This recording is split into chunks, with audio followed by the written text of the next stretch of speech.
Heat stroke ও বজ্রপাতের মতো দুর্যোগে মৃত ব্যক্তিদের পরিবারকে 10 থেকে 25,000 টাকা পর্যন্ত আর্থিক সহায়তা দিতে পারে দুর্যোগ ব্যবস্থাপনা ও ত্রাণ মন্ত্রণালয়। তবে তা পর্যাপ্ত নয় বলে মনে করেন প্রতিমন্ত্রী মহিবুর রহমান। বর্তমান বাস্তবতায় এই সহায়তার আকার কমপক্ষে 3 লাখ টাকা করার প্রস্তাব করেন ডিবেট ফর ডেমোক্রেসির চেয়ারম্যান হাসান আহমেদ চৌধুরী কিরণ। বিষয়টি বিবেচনার আশ্বাস দিয়েছেন দুর্যোগ ব্যবস্থাপনা ও ত্রাণ প্রতিমন্ত্রী। মিজান শাহজাহানের রিপোর্ট। এটিএন বাংলার বিএফডিসি স্টুডিওতে ছায়া সংসদ বিতর্ক প্রতিযোগিতার আয়োজন করে ডিবেট ফর ডেমোক্রেসি। অসহনীয় তাপমাত্রা বৃদ্ধির জন্য অপরিকল্পিত নগরায়নী দায়ী শীর্ষক প্রস্তাবের পক্ষে সরকারি দল হিসেবে অংশ নেয় তিতুমির কলেজ আর বিরোধী দল ঢাকা কলেজ। বিতার্কিকরা তাদের পক্ষে বিপক্ষে নানা যুক্তি তুলে ধরেন। তুমি কার্বন নিঃসরণ করছো, তোমাকে আমার নগরে রাখবো না, তাহলে নগরের বাইরে। এ সময় ছায়া সংসদের স্পিকার ও ডিবেট ফর ডেমোক্রেসির চেয়ারম্যান হাসান আহমেদ চৌধুরী কিরণ বলেন, চলতি বছর হিটস্ট্রোকে মারা যাওয়া মানুষের সঠিক কোনো হিসাব সরকারের কাছে নেই। তাপদাহ নিয়ন্ত্রণে গত বছর উত্তর সিটি কর্পোরেশনের অধীনে একজন হিট অফিসার নিয়োগ দেওয়া হয়, অথচ এবছরেই তাপমাত্রা সর্বোচ্চ রেকর্ড করে। প্রশ্ন উঠেছে, তাপমাত্রা নিয়ন্ত্রণে তিনি কি উদ্যোগ নিয়েছেন? এই মে মাসের মাঝামাঝি সময় থেকে নাকি আবার তাপদাহ শুরু হতে পারে। যদি এরকম প্রচন্ড তাপদাহ শুরু হয় তাহলে দুর্যোগকালীন সময় হিসাবে সেখানে চিহ্নিত করা উচিত। যদি হিট স্ট্রোকে গরমের কারণের জন্য কেউ কর্ম হারায়, তাদেরকে কর্মসংস্থানের ব্যবস্থা করতে হবে, তাদের জন্য ক্ষতিপূরণ এবং সামাজিক নিরাপত্তা বলয় তাদেরকে নিয়ে আসতে হবে। আমরা একটা ঝুঁকির কথা বলি যে এখন যে তাপদাহ চলছে, এতে আমাদের প্রতি বছরে $2.7 বিলিয়ন আমাদের ক্ষতি হয়ে থাকে। আমাদের গার্মেন্টসের কর্মীরা চাকরি হারাতে পারে, আমাদের শ্রমিকরা চাকরি হারাতে পারে, আমরা স্বাস্থ্য ঝুঁকির মধ্যে পড়ে যেতে পারি।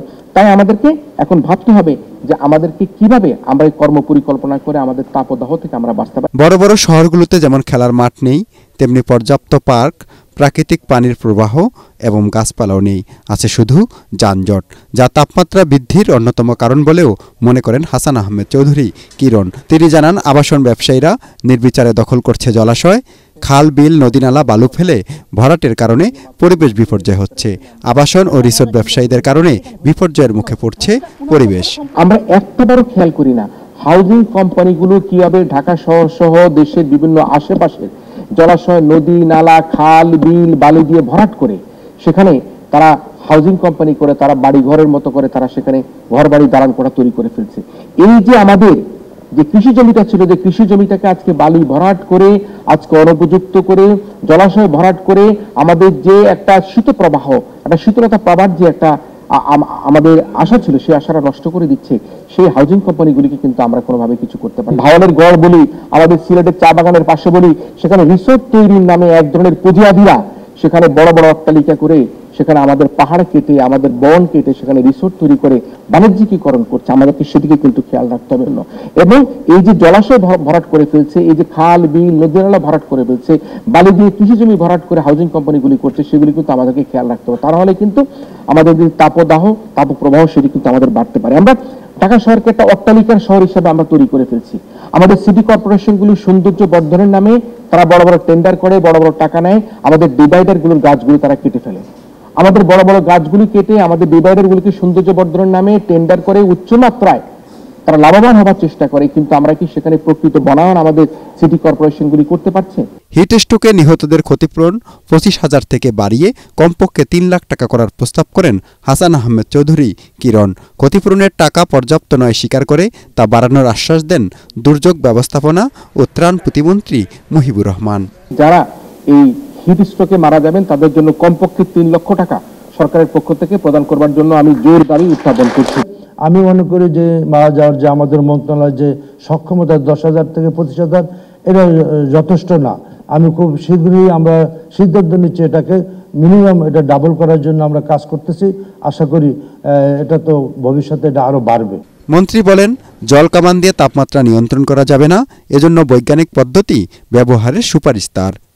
সিটি কর্পোরেশন করছে, কি চিন্তা ভাবনা করছে আমি জানি না, তো এটা আমার মনে করি যথেষ্ট না।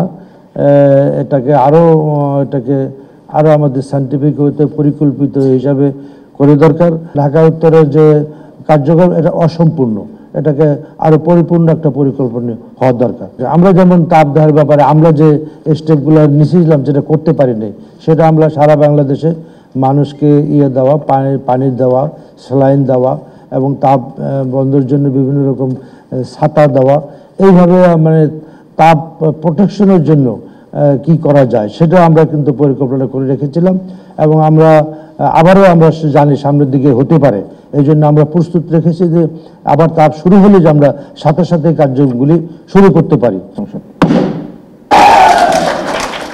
বিতর্ক প্রতিযোগিতায় সরকারি দল তিতুমির কলেজকে পরাজিত করে বিজয়ী হয় বিরোধী দল ঢাকা কলেজ।